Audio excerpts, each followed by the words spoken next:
Hello, and welcome to Recapping with Delora and Ashley. Please follow us on Instagram, Facebook, and Twitter at Recapping Podcast. Also, rate, review, and subscribe to our show on your favorite podcast platform. We're on all the things.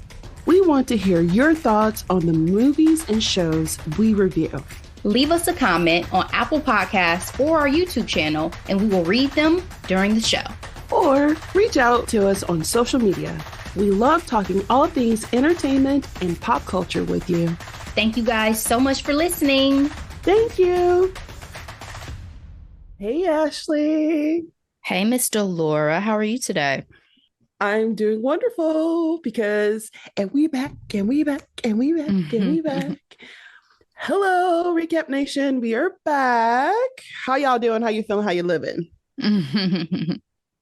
I appreciate you guys for sticking with us for an unannounced week off. I've been traveling quite a bit, as I've talked about on the mic, and I thought I was going to be able to do the show last week and be prepared, but unfortunately I was not. So I appreciate you, Delora, for the last minute, can we postpone this till next week situation. And I appreciate you guys for allowing me the time, because when I tell you I've been on the move, okay, I've been on the move. So my voice is a little different. Y'all know why.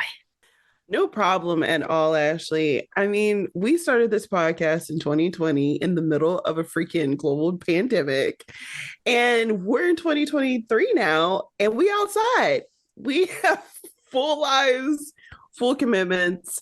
I'm telling you, I don't think I've traveled this much in a very, very long time, because we're getting ready to go out of town next week for the holiday. But you were out of town in Miami. Yeah, well, that was the latest, right? I was in Cancun for my cousin's wedding. Shout out to my cousin Leah. Congratulations to her and Xavier. Hashtag the Franklins on their nuptials. Yeah, it was lovely. Unfortunately, because of it was unseasonably rainy during the time we were there, and so they had to move the ceremony and everything indoors and not do it on the beach like they really wanted. But it was still beautiful, and family coming together and all of that was lovely. And also congratulations to my homegirl Demetris. I was in Atlanta for her baby shower, and she is now engaged. So congratulations. All great things that have been happening. And then for my last trip that Delora was mentioning, guys, I went to Miami for the book fair, which I didn't even know was a thing. Like, I don't know where all these events happen that just somehow stay off my radar. But there's a Miami book fair that has been happening. I guess this is the 40th year for it. Nice.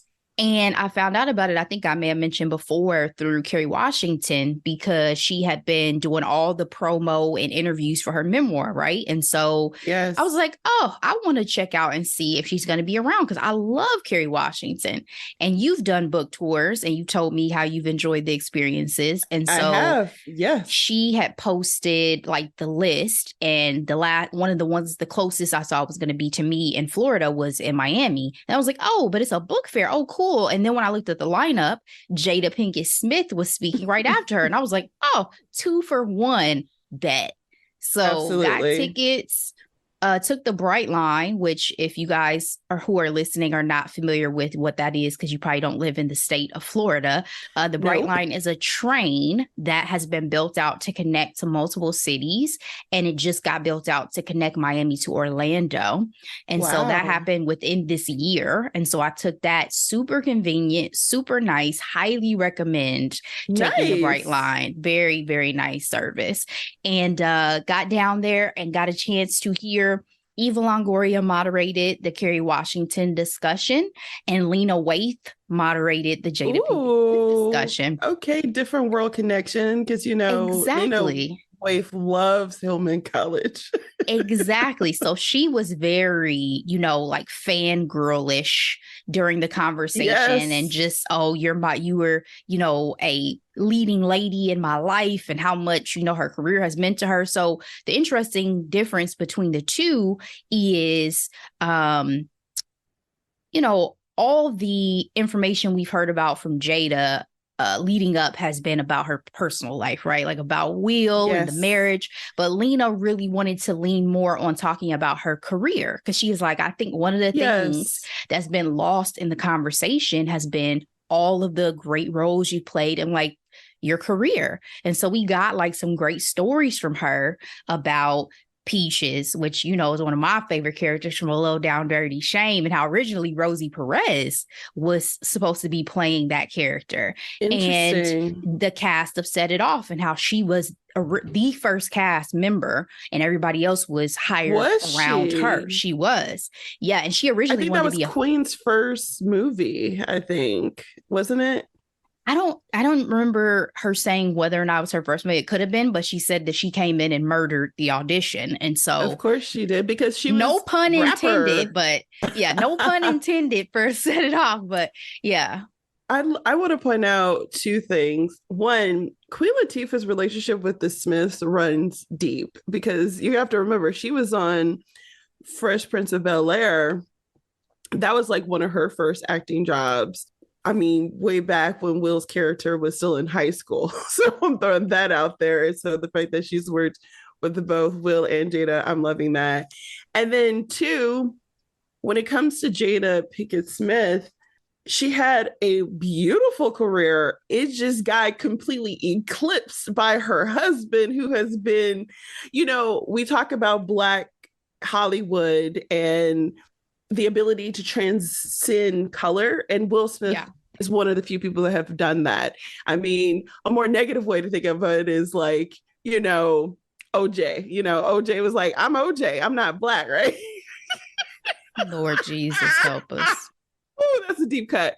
But Jada's career in the 90s was popping. She was a bona fide star.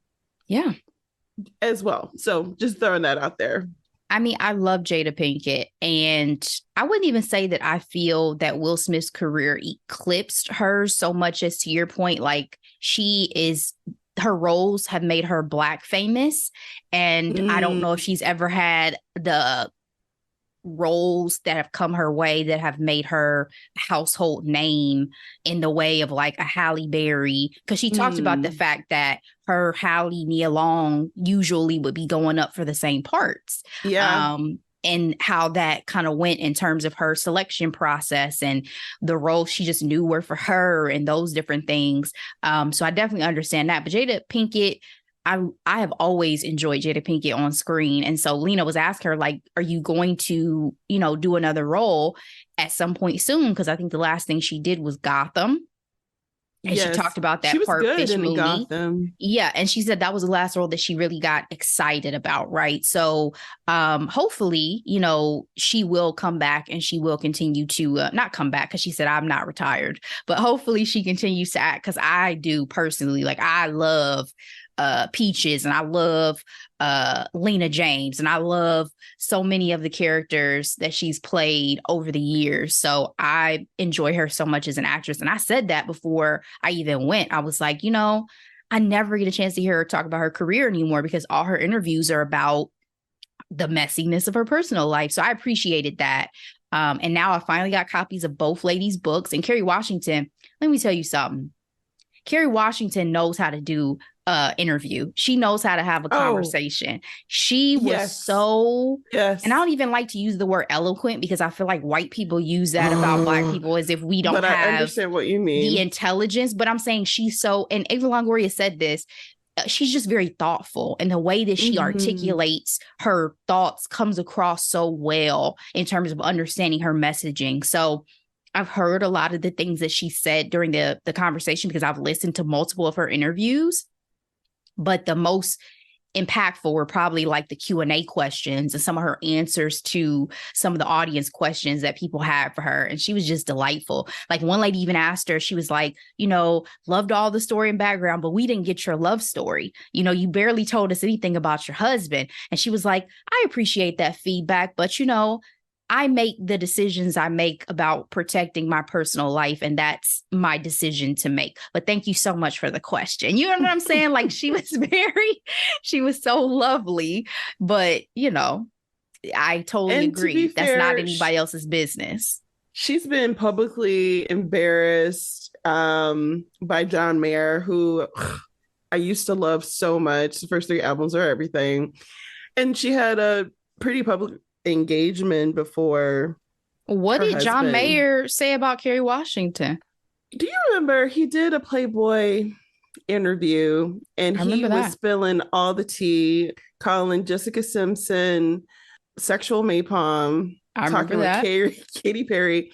And he mentioned Kerry Washington in a throwaway line, alluding to her ability to give head. I'm just going to throw it out there, allegedly. I'm just going to put that out there as well. I had never, that's a revelation to me. I had never heard that he had name dropped her in any capacity. That's like the Brie situation on Selling Sunset and the Michael B. Jordan reference. Like, I don't think I would have known about it had I not watched the show. You know what I'm saying?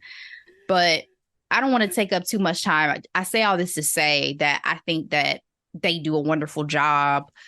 From what I see with putting on the book fair, there is the actual street fair that's coming up, but this was kind of like the kickoff to the book fair. So next year, hopefully I'll get to go to more events and hear more people and, really dive into it because, we love to read on this podcast. So it was a great opportunity and a great experience. And shout out to my girl, Loretta, who joined me.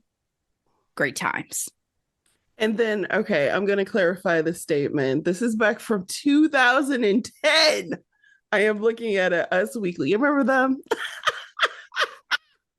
John Mayer slammed for racist remarks in Playboy. Essentially, he says that his man part is a white supremacist and that he finds Kerry Washington to be super hot. And she's also white girl crazy. He said that this is insane. He was like, yeah, okay, Kerry Washington would break your heart like a white girl. Just all of a sudden, she'd be like, yeah, I suck his dick, whatever. Oh my gosh.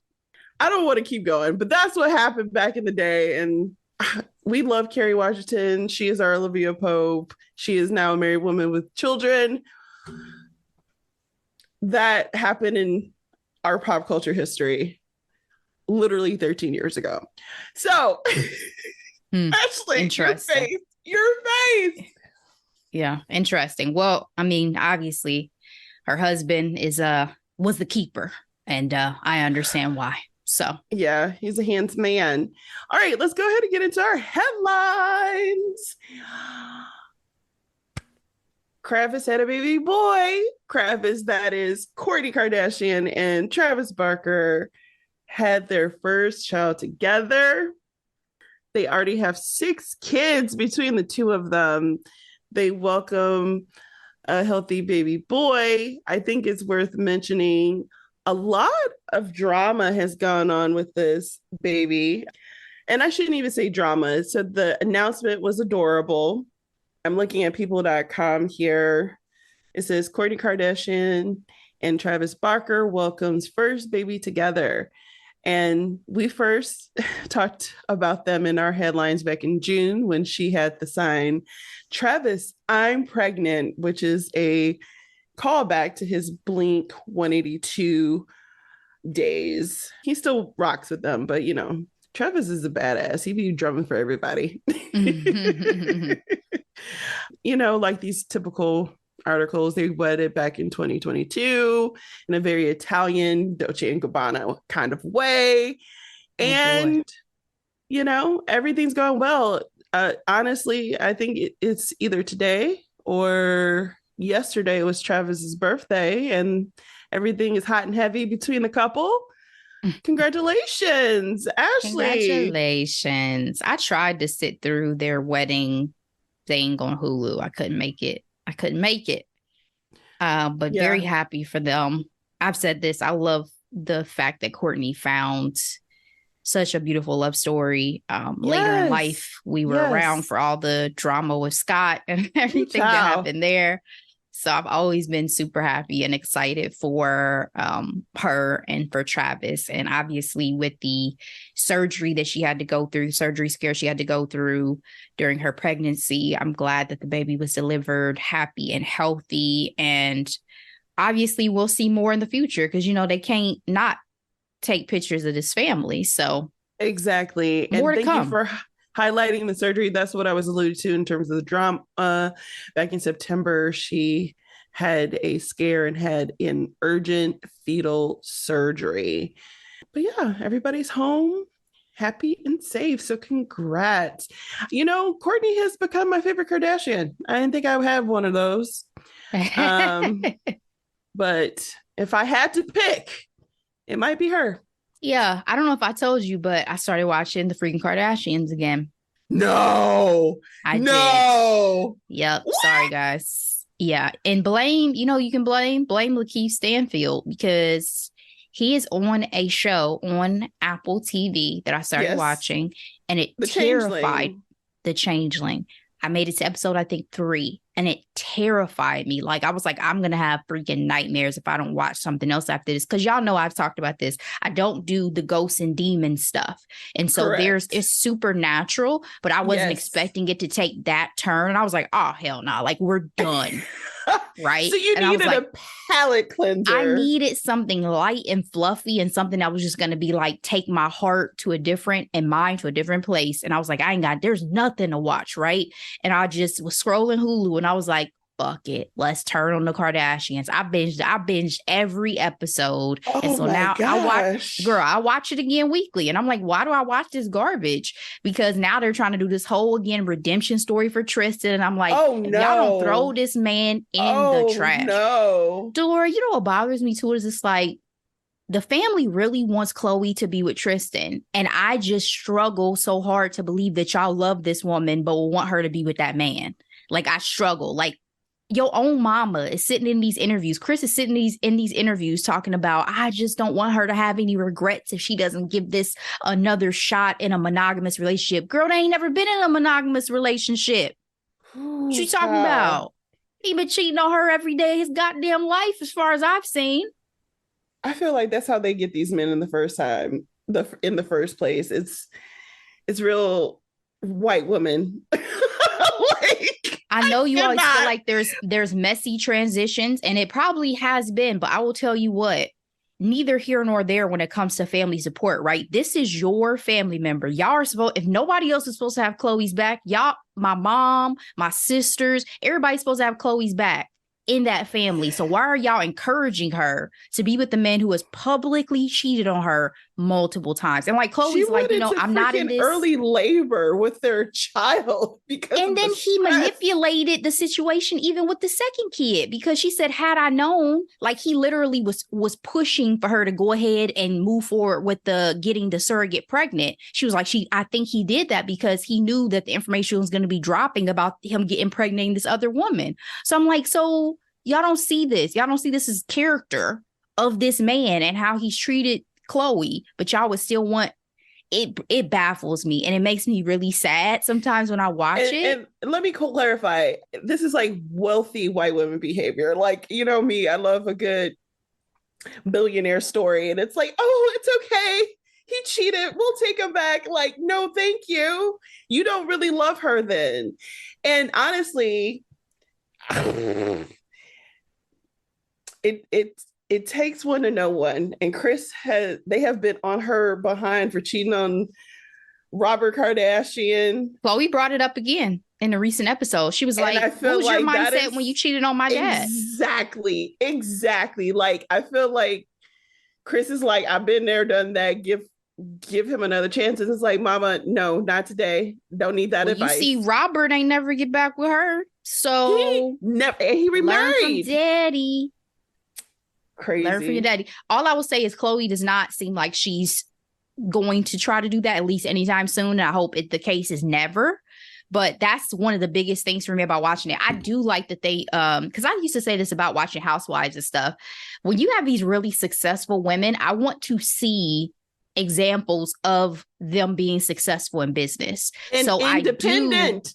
I do enjoy a man. Yes, I do enjoy now that they do highlight a lot more about their businesses, right? Like you see the episodes where Kim is going to Harvard to speak to Harvard Business School students. You do see more about their business endeavors. Chloe doing Good American, Kourtney doing Poosh, all of this. Like, yeah, y'all should be. That is something you should use your power and your platform to do, is help other women and other people see how you're able to be successful in your career.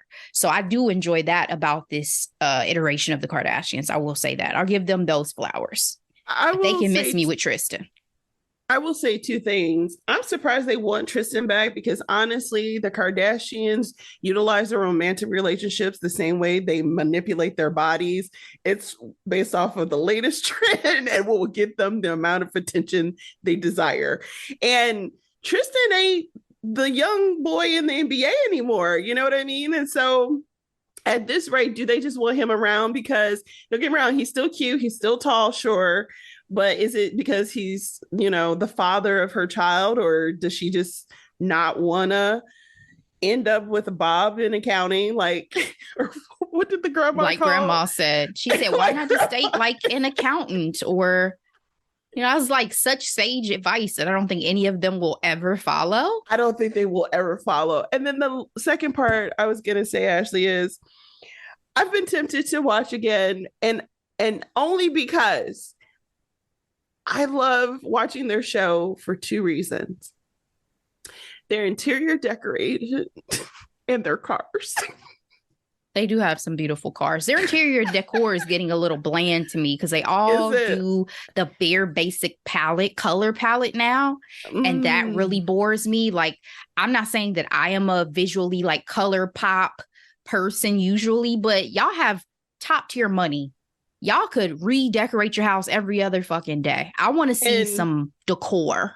And not Kim's house, because her house looks like a museum. And I'm like, It doesn't look, like you said, lived in. But yeah. I mean, Chloe's new house is pretty plush from some of the stuff they've shown. The houses that her and Chris built side by side. Chloe's house is plush, looks pretty nice. But yeah, girl. So I'm back on the Kardashian train for a little bit. We'll see how long this lasts. Because like I said, they keep trying to push this Tristan storyline. I'm going to write a letter to Hulu and say this is abuse. Tired of seeing this shit. Crazy. But anyway, congrats to Kravis. Congrats. All right, Ashley. On to people who actually have talent. People liked Kim's role in American Horror Story. Did you watch it? I did not. I've been off the American Horror Story bandwagon for some time now. But I was referring to the Rock and Roll Hall of Fame induction class 2023. I am simply going to highlight the people that are relevant to you and I, Ashley. Major deal. The ceremony streamed live on November 3rd. So it's also available on Disney Plus. And I wanted to highlight it because the very first female rapper was inducted. I am talking about the Missy Elliott. She was introduced by the one, the only Queen Latifah. One of the things that was so beautiful about what Queen Latifah said in her introduction was, you feel free? You want to try something wild?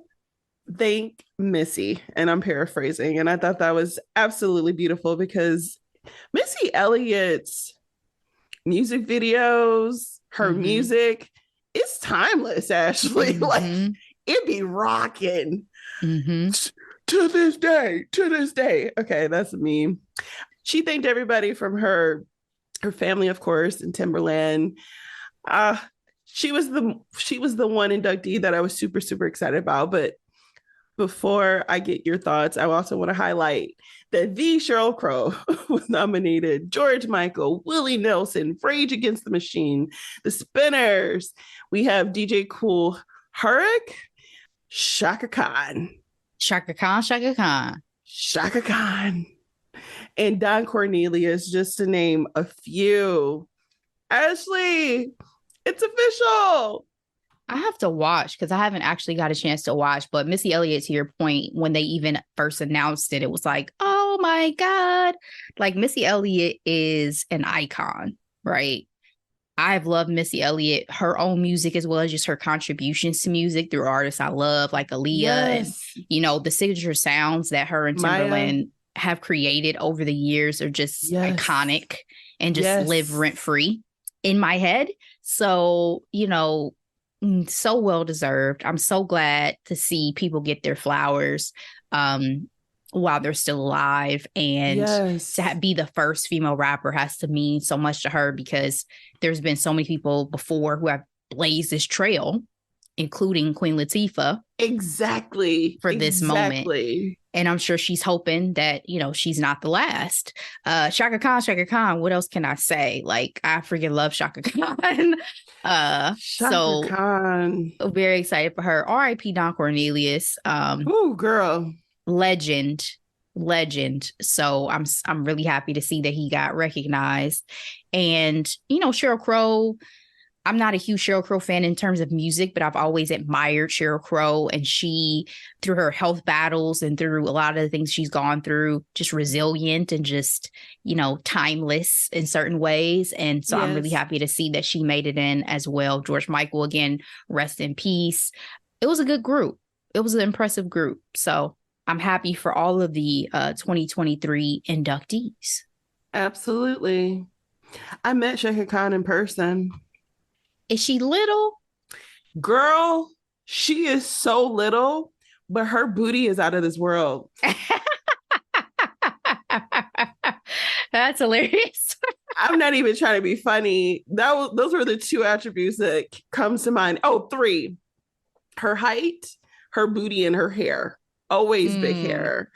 And she was lovely. You know, I'm from Detroit, and honestly, I've met a lot of people being in Detroit, especially in the music industry.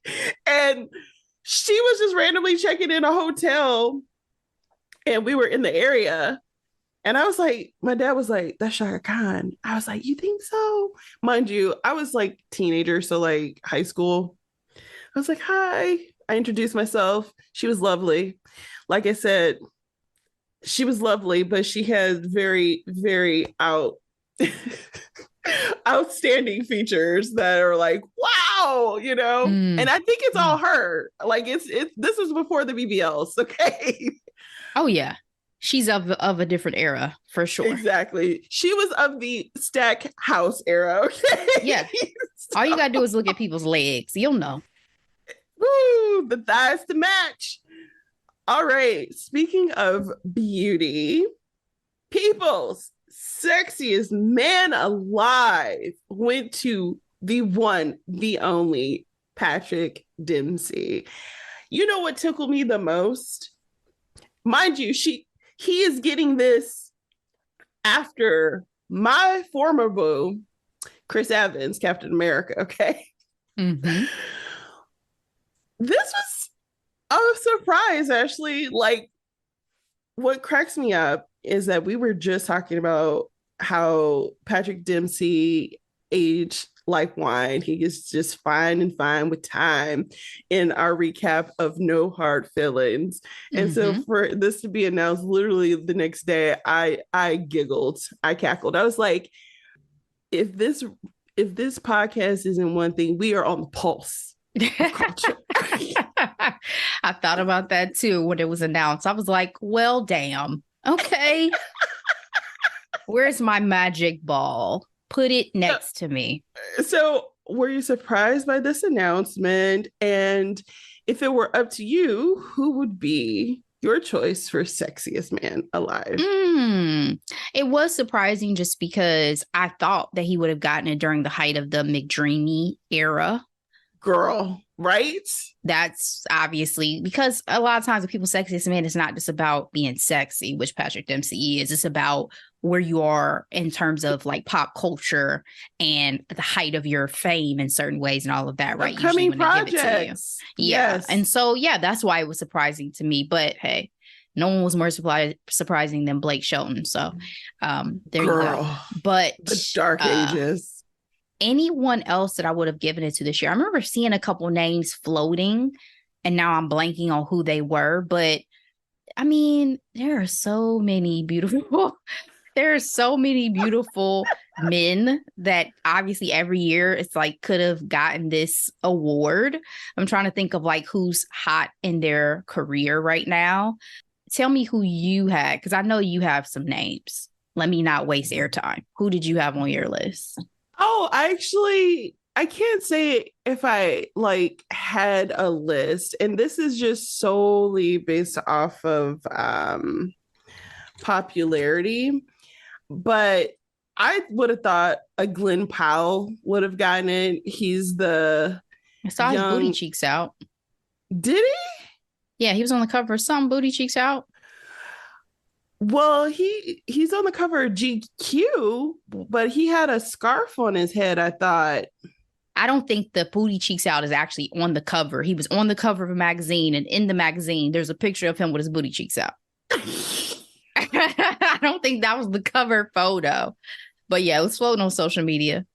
I saw this online and I was like, speaking of, okay, so before I go into my next potential candidate, it's worth mentioning that Patrick Dempsey himself said that he has always been the bridesmaid and never a bride. He was in that movie where he was the maid of honor. Yes. And he does actually have a movie coming out called Ferrari, which, you know, he loves his cars. That's one thing that, you know, being a fan of Grey's Anatomy, you know these things. But you know who should get it, who has not gotten it? Morris Chestnut. Okay. Absolutely. I would love for him to get it. He still is still fine. Like, absolutely. So told you, I got a chance to see him in the flesh. He is absolutely still fine. I hate to be we want to give Usher everything, but Usher could have gotten it this year. Ooh, Usher could have gotten Sexiest Man Alive. Run. Absolutely. Usher could have absolutely gotten it this year. Speaking of being on the pulse of pop culture, I think I would have been right, because the last time we had this conversation, I had this statement and I said it with all my chest. But I like to give a disclaimer. If the person were to remain, you know, an upstanding citizen, things would have worked out. But I really did think that Jonathan Majors would have gotten it. So that's who I was thinking about when I said I have to think about who's hot in their career. That was the first face that popped into my mind. And I was like, well, obviously that wasn't going to happen, right? Because, yeah, you talk about career, you talk about sex appeal that, you know, he's had and all of that. But yeah, he was gearing up to be the villain for the Marvel universe. And the Kang dynasty is falling apart like a house of cards right now. Yeah, 'twas not to be. Yeah, I don't know. I mean, again, so many beautiful men that could be on the cover. So I'm glad, you know, Patrick deserves his moment. He's a beautiful man. So good for you, sir. Congrats, Patrick. All right. While we were away, the end of SAG's strike happened. I know it's a new temporary contract, but actors are back to work. And I am looking at CBS News for 6 things actors got in the new contract. So, number 1, minimum compensation increases. It says performers will earn 7% wage increase effective immediately. The initial pay hike will be followed by a 4% increase on July 1st, 2024, and a 3.5% increase on July 1st of 2025. So this is good news because, you know, more money. Ideally, you want to beat inflation. You got a little bit of that. Also, number 2, streaming bonuses. The new contract calls for actors to earn a success payment, along with the usual residual payments if they work on a streaming project that attracts a significant number of viewers. That is super important. You know, in our ongoing conversations around the strike, even Mandy Moore at the height of freaking This Is Us barely got $1 paycheck for being Rebecca. Mm-hmm. Crazy. Insanity. Number 3, disclosure of viewership stats. That is major. It says on high budget streaming productions, streaming producers will be required to disclose the total number of hours the content was streamed, both in the US and Canada and abroad, for each quarter. And I think that's wonderful because it gives the performers leverage when it comes to their contracts negotiations on getting paid. Yeah, it's great that the WGA and SAG were able to get the data in their agreements. Yes, ma'am. Number 4, limits on artificial intelligence. That was one of the major stress points. Number 5, minimum number of background actors. It's going to be increase the number of background actors to be hired on union terms on the West Coast to equal the minimum number in New York. Look at that. And then number 6, relocation bonuses. Performers in series who have to relocate for work will be entitled to a maximum relocation benefit of up to $5,000 a month for 6 months. That is a 200% increase of the previous amount. Ashley, what do you think about these changes, these agreements? Just like I was happy with when the writer's strike ended and it seemed that they got everything that they asked for and needed to be able to continue forward. I'm so glad that the actors and the SAG strike seem to have done the same. Fran Drescher, kudos, because I didn't even know before all this that she was president, and seems like she really did what needed to be done as a part of her duties. It's funny because me and my mom watched The Beautician and the Beast while we were in Cancun randomly. Oh my God. Mom was like, my mom didn't even know who Fran Drescher was. I was like, what? You never watched The Nanny? What are you saying? What? So now she knows who Fran Drescher is. And yeah, I'm just, as a fan of entertainment, particularly TV and film, yes, I'm just ready for everybody to get back to work, baby. Like, obviously, it seems that the creatives are excited themselves because everybody been popping out for everything.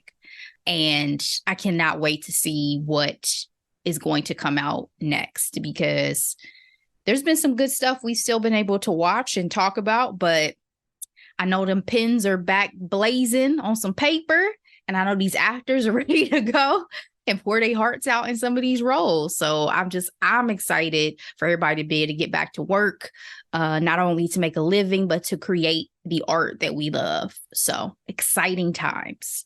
And hopefully won't have to do this shit again in 3 years. Girl, that is what I'm saying. I'm super excited for it. One of my favorite memes is a picture of Odu from The Bear. And it's like, I need 75 Hot One interviews, 14 sing-alongs. Like, I'm looking forward to an influx of the content that we have come to love when it comes to like just the different interviews, the red carpets.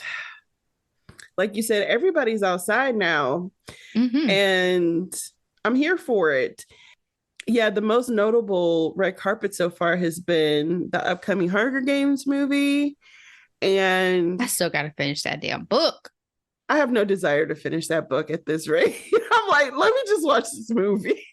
It was so, like, guys, no spoilers, but it was so much more barbaric, if that's even possible, from the original trilogy. It was hard to, like, digest. So I don't even know. Like, I don't think I'm going to go see this movie in theaters. I think I'm going to watch it at home so I can pause. Because the trauma, like, y'all, we forget sometimes what these were kids. These are children that they put in these predicaments, and that's really hard for me to watch. So, but I'm sure Viola's about to put on a show.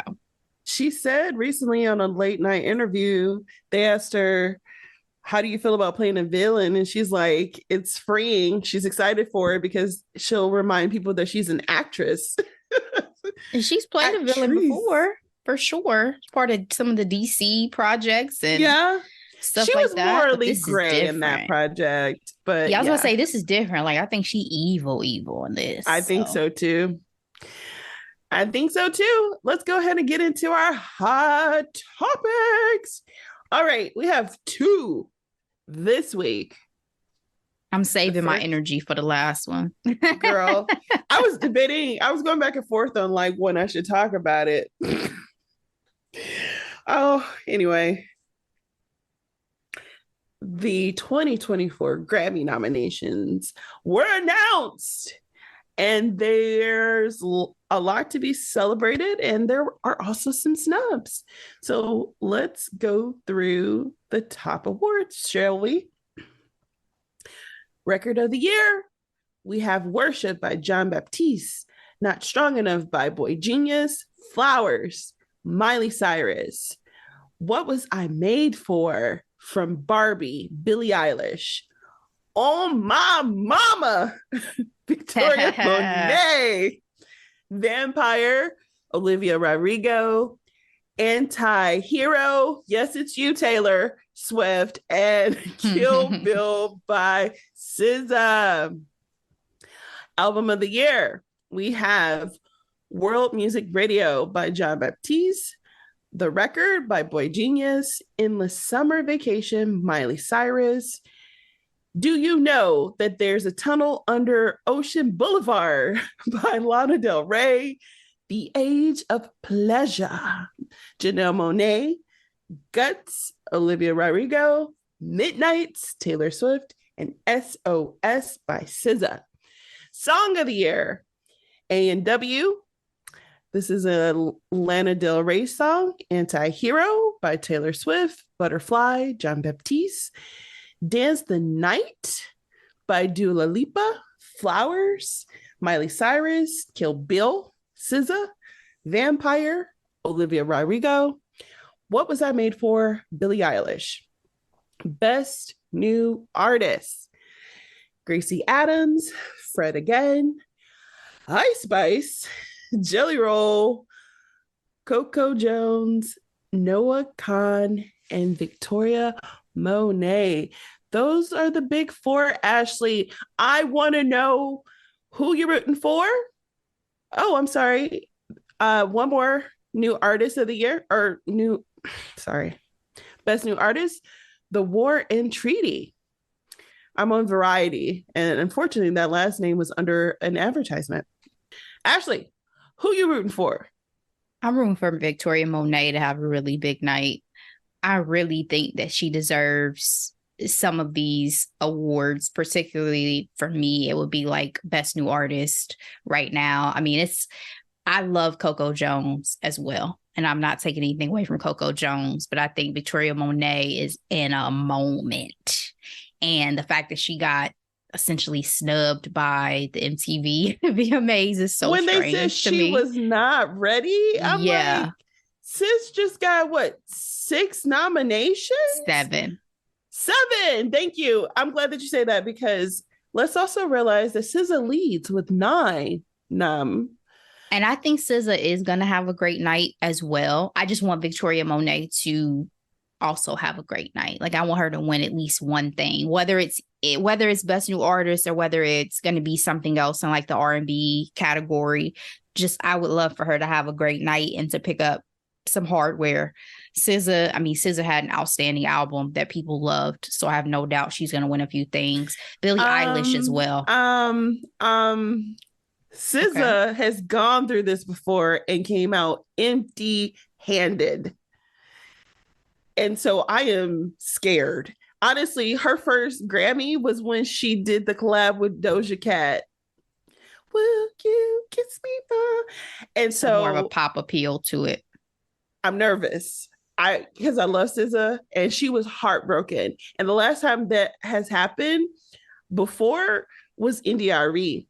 She was nominated for a lot and came up empty-handed. I'm like, don't be acting dusty toward these Black girls. You know what I mean? Well, I mean, I feel like we have this conversation every year with the Grammys, and the disillusionment from Black artists about receiving the accolades that they deserve. I mean, again, if it's up to me, SZA will have a great night. Her album was outstanding and people have raved and loved it. So it's a no-brainer to me. But whether or not she actually picks up anything or not is irrelevant, because I don't personally care about the Grammys the way I once did. I say that every year and I mean it. But since we're talking about it, I hope these ladies get the love they deserve. Billie Eilish, I think, is also going to have a great night. I literally just watched the video for What Was I Made For? Girl, and tears.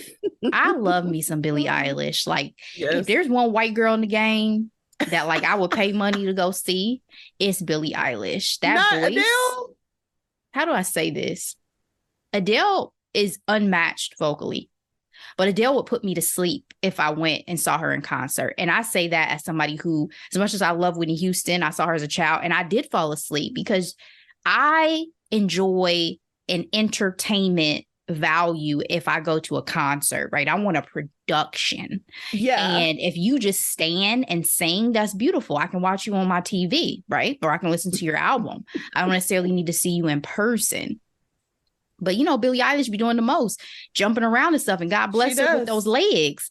She be doing a lot, but I also just think that she would give me a show. And so I would definitely pay to go see Billie in concert because her voice is beautiful. And that song, that video, pitch perfect for the film. So I hope Billie gets some awards as well. And those are my tops. What about you? For me, super excited about Victoria Monet and all the love she's getting for this record. I think it's wonderful. She is having this moment, but she has been in the industry for some time. Like she's first a writer and then also a performer in terms of how the public has gotten to know her with her writing songs for Ariana Grande and a myriad of other artists, Who was her ex? Kalani also. Yeah. So when I saw On My Mama being nominated for multiple entries in the Big Four, I was like, yo, I knew the song was everything to me, but I'm glad that it's getting some of the love that I feel like it deserves. So for Record of the Year, I feel like I'm rooting for On My Mama, but I can definitely see Taylor taking it. Because, hi, it's me. The problem is me. It's kind of been everywhere. And honestly, the Taylor mania of this year has been pretty intense. And Kill Bill also has the chance. So for me, my top three, I don't have a particular order, but those are the three I think that have the greatest chances of winning. Album of the Year, I'm rooting for SZA. I don't know if she'll get it though, because Taylor's been killing this category for some time. They love her, Song of the Year, I'm gonna go for Kill Bill, and Best New Artist. It's honestly between Coco Jones and Victoria Monet, like wholeheartedly. I think it's worth mentioning yay to girl power, because the girls are dominating strong. And I'm super excited to see it and I love it. I wanted to talk about some snubs. All right, I am looking at Billboard snubs and surprises of 2024 Grammy nominations. I think it's interesting that they said that it was a surprise that Jon Baptiste got nominated. And I'm like, sir racked up 2 years ago with his album, We Are. So I don't know why that's a bit of a surprise. In terms of other snubs, I guess K-pop isn't getting as much love as they anticipated in this article. And Doja Cat got snubbed, even though she has the number one song on Hot 100, Paint the Town Red. So the Academy is not liking that turn that she made there. Who's snubbed, in your opinion, Ashley? I didn't even think about any snubs. I don't think beyond the headlines I saw about like, oh, Latin music not getting as much love, especially when you think about the last couple of years and people like Bad Bunny who have won some top tier awards and things. And then they talked about one country artist, but I mean, there wasn't anything outstanding to me that I was like, oh, can't believe such and such didn't get nominated this year. So there was nothing substantial for me. For me, my personal snub that I was surprised that she didn't even get much word on in the press. Chloe, her debut album did not make it. Her sister had that single and she got nominated.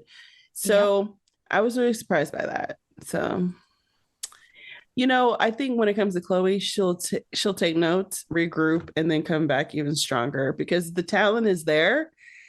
Honestly, their last Chloe and Hailey album was fire. Mm-hmm. I hope they come back together. Grammy then, but yeah. All right, Ashley, let's go into our final hot topic. I am looking at USA Today. It says Keke Palmer obtains restraining order against son's father after alleging domestic violence. We have talked about Keke Palmer and her relationship with Darius Jackson. Honestly, when we first started talking about them on our podcast, we were excited for Keke because she was excited. She introduced us to her baby bump when she hosted Saturday Night Live, which was a major, major deal. She had that baby and she kept on walking because guess what? She keeps a check. Okay, Ashley. And her baby daddy was just right there along for the ride. And then things start taking a turn. She pops that baby out. She's feeling herself because when I tell you after having a baby, it is a learning curve to figure out like who you are in this new space with so much demand, both physically and mentally for this child that you brought into the world. And for her, maintaining a career. Mm-hmm. She went out with the girls, saw Usher, and baby daddy had a problem. Talking about use a mom. And the internet was all in a hoopla. Keke went on all the talk shows and pretty much told the world to mind our business. She gonna stay by her man. But then when they started reporting on her filing papers for restraining orders, I'm like, what is this? And she not only filed a restraining order, she filed for sole custody, legal and physical custody of their 8-month-old child, and released photos of the alleged crimes of her partner, Darius Jackson. And it has been a shit show on the internet ever since. Since her filing, she has been granted custody and the restraining order.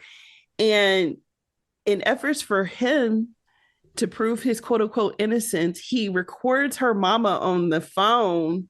I'm like, sir, you are not looking innocent based off of these text messages and audio files that you're releasing to the public. Not at all. Not at all. I think it's just an opportunity to try to take everybody down, to bring everybody into the mud with him, because this was shocking, right? Like we thought, oh, maybe he's, petty, jealous. Yeah, Twitter fingers went a little crazy one time, whatever. Yep. You want to still be with him. We talked about this on the mic. Do you? Okay. It's none of our business, to your point.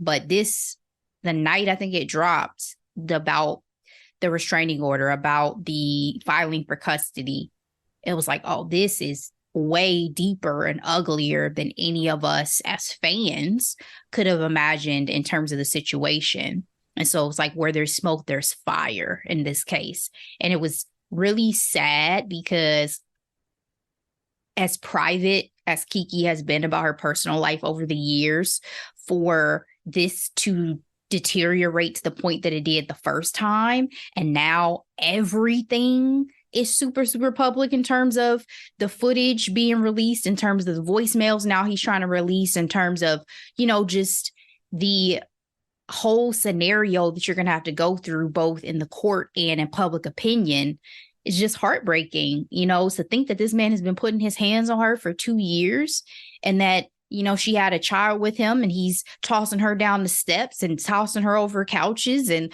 calling her out her name, and the mental abuse and the physical abuse. Like, it's heartbreaking, because we've seen Keke is a part of our lives in a certain way, because we've seen her grow up. About her like she little cousin, she little sister. And so obviously we've seen the Black community rallying around her in the comment section of the Shade Room and all that sort of thing. And to your point, him releasing the voicemails, I'm not condoning everything Keke's mom said in some of the voicemail, because some of it was ugly, but in the heat of the moment and for the sake of trying to protect your child, it's no holds barred to me. Like, if you recorded me in the heat of you trying to fuck around with my daughter, that she was pretty tame, because I was like, every other word would have had to be bleeped from me. Like, and first of all, I'm not talking to you over the phone. I'm bringing everybody with me to the house, and y'all gonna have us on camera in a physical altercation if you putting your hands on my child. You know what I'm saying? Like, it was just threats over a voicemail. That's tame compared to what some people would have done in that situation. And so the back and forth, the text between the moms and all this stuff, and Sharunas, like I said, him trying to get involved. If you want to go down with your brother, sir, that's on you, because now you're in a whole custody battle with your baby mama too. Yes. And she said she's going to speak on things when, the time is right. So if you want to ruin your career because of the shit that your brother is doing, that's fully up to you. And whatever else skeletons you may have in your closet too. But I tell you, it's ugly. It makes me so sad. It's so unfortunate for Keke, but I don't think this is going to stop. As long as Keke has the support around her that she needs, it's not going to stop her success that we've seen career-wise, right? She just got announced as the host for the Soul Train Music Awards. I'm sure she's going to get a standing ovation when she comes out on that stage, because all the Black people in the room love her. And so, Black creatives, everybody was probably calling her like, hey, let me know what you need. I can't wait for Issa to be in an interview, because I can't wait to hear what they about to ask Issa, because these are two people who are in her orbit, right? I feel like the fact that she has been in the public eye for 22 years and has never had anything remotely close to this level of drama, that hurts my heart for her career as well, because now this is an ugly stain that people are going to reference in in this moment in time.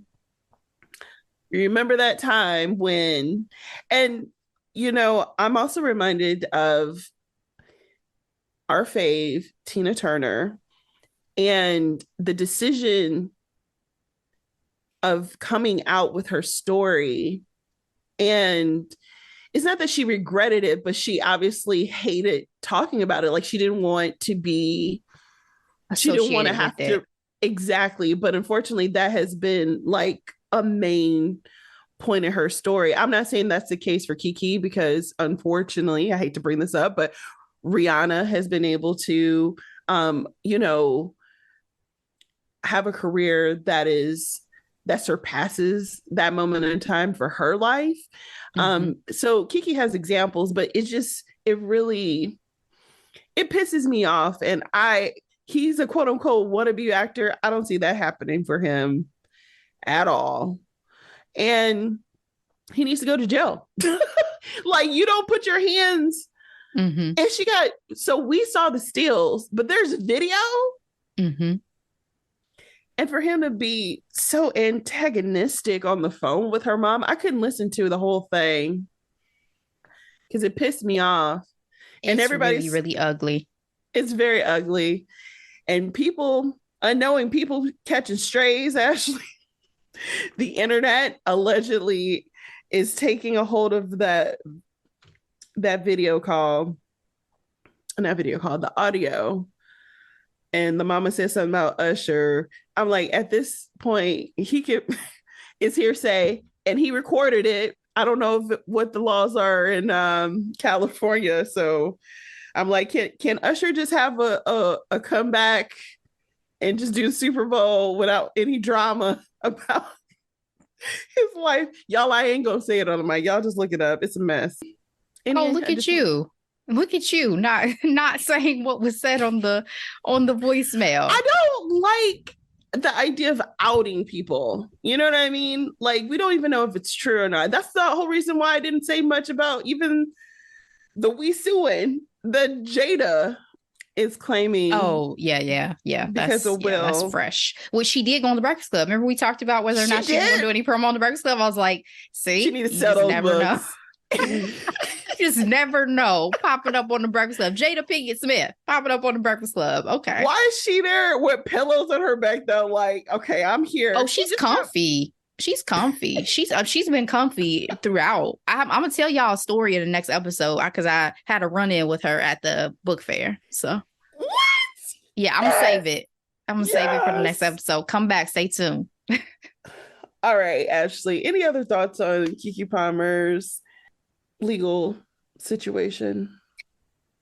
I'm just hoping for the best. I think I told you through text, and again, I just said it probably a minute ago. I just hope she has really good support around her. Like, I'm so sad that her mom is getting dragged into this. Her mom speaking out, period, was shocking because her mom is usually in the background, not getting involved in anything. I mean, the same with Keke, right? They've been unproblematic figures and not someone that's ever needed to step into the shit in this way before. Ability to go in and out of talk show hosting, game show hosting, movies, TV. Yeah. Have they talked about this on The View? Because Sarah must have some thoughts. Exactly. I don't know. I haven't watched The View in some time. But all of them, because Kiki's been on. Yeah, but Kiki's been on the show. So all of them, I'm sure. But yeah, Sarah with the talk show history that they have together. That's a great point. It's a mess. I really hope that they're able to, on Kiki's side, figure out the best course forward. Again, both with the legal situation as well as, however she wants to handle it in the court of public opinion. And just, put him in the rear view because, man, never thought he was this much of a trash human being. So, well, I watched her on the Terrell show. I saw her episode recently because I watched almost all of his Destiny Child episodes with Kelly and Michelle, and I started the LaToya one. But Keke talked about her relationship with him and how she was like, oh, he was so down to earth and he was so happy to have a drink with me. And I thought, you don't need a Future, you need a Russell. And she was just speaking so highly about him. And to find out that she has been enduring that, it's heartbreaking. I'm praying for her and her baby and her family. Yeah. But honestly, I watched it too. I watched that too. And you just never know what's really going on. You never know. Oof. All right, Ashley. That's all I got. What are we recapping for next week?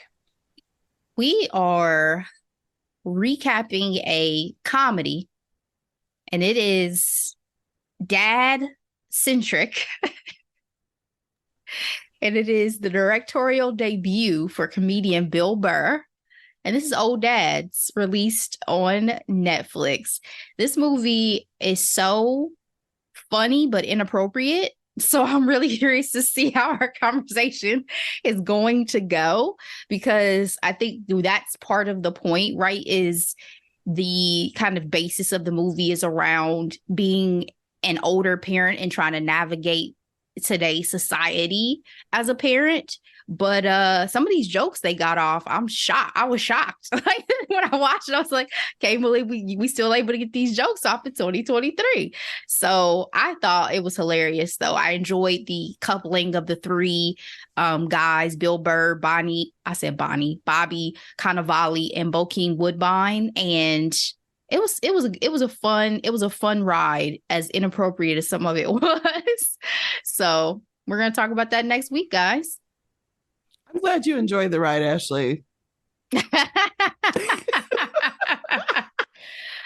Low-key was about to ask one of the guys to join us again for this recap to get their take, but I think it's going to be fun just hearing from us and our perspective on old dads. You know, just for everyone who's listening, when we recap, we talk about the movies, but we have wonderful tangents.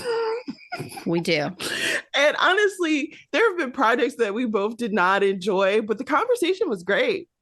And then of course, when we love something, it's even better. So yeah, it'll be fun. It will be. All right, guys, stay tuned for that. We'll be back on Tuesday. In the meantime, as always, be blessed. Bye.